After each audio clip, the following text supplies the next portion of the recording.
So here's what we can do. Do I believe that we can cheat proof a relationship or a marriage? When both the man and the woman make a committee of one to work on their issues, to be honest about what's going on, to converse with one another, to work with one another, is it possible to have it to cheat proof your marriage or relationship? It is, but it takes work and it takes commitment. So, men, if you're watching this, what can we do? First of all, we have to acknowledge that we have this lust in us. Too often, especially in the community of faith. Now, listen, I grew up in the church my whole life. The only thing that people would say about lust is, oh, it's wrong. But nobody would ever say, well, what do you do when you get an urge? How do you handle that? So it's so important if you're a man watching this to know the fact that you have lust and the fact that you have impure thoughts and things in you that you don't want to do. Don't feel guilty and don't stop shaming yourself. Because trust me, I've been there, right? When these thoughts start coming and I'm like, well, why? What's wrong with me? God, I don't understand. I start to get mad. I start to get angry. And there was a whole lot of time I was guilty and just shame. And I just had to say, okay, Lord, let me at least acknowledge the thing that I don't want to acknowledge. That I got lust.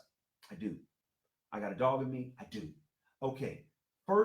Thing first is accepting it. The second thing is like, okay, now that I've accepted that, now I have to put myself in a process in order to not allow it to run my life. And part of it comes with making a choice.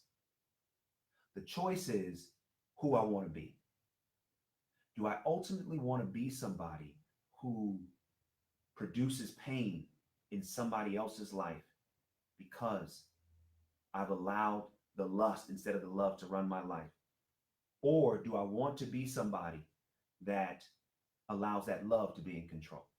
So I had to decide, do I want to be the master or the dog? And I decided I want to be the master. So that decision every day helps me then do this. So the first thing is accept. The second thing is decide. You got to decide who you want to be and what you want to do in life. What do you want your legacy to be?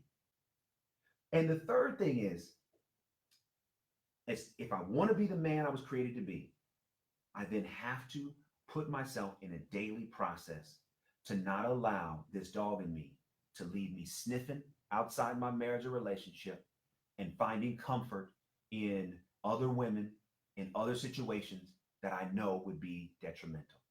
I have to commit myself to the process.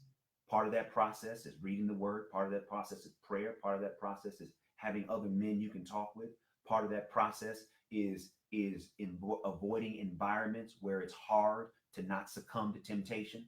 This is why, now listen, I might say something unpopular, but this is why I think it's important that we look at this whole strip club culture, because it's so ingrained in what men do, and so often we accept it. But here's what's honest. The strip club culture can create an environment where lust just thrives and it's fed, versus us as men saying, you know what, I'm not going to do that, because what's going to happen is it's going to turn me into something I don't want to be. Look, I got to also talk about the music. Listen, I'm a big fan of hip hop. I love hip hop. I listen to hip hop. But we also have to recognize that the music also does a lot to foster some of this negativity that we're seeing in the behavior played out in our culture. Because the music is sometimes elevating the lust, and the music is celebrating the lust. And I'm here to tell you, as a man, if you really want to leave a legacy and live the life that's going to create more peace, it comes from mastering this dog, from putting love in control of lust, and being aware of environments that may make it harder for you to keep the commitment of who it is that you want to be. The other thing I would say is that none of this is easy. It can be done, but at the end of the day, we have to make the decision. And here's a hard truth for women. There's nothing that you can do that can make a man do his work. Every man has to commit to doing their work. Now, you can create an environment where that might help motivate a man to do his work. But it's so important that we as men take on the challenge and say, you know what? I don't want to cheat. What about starting there?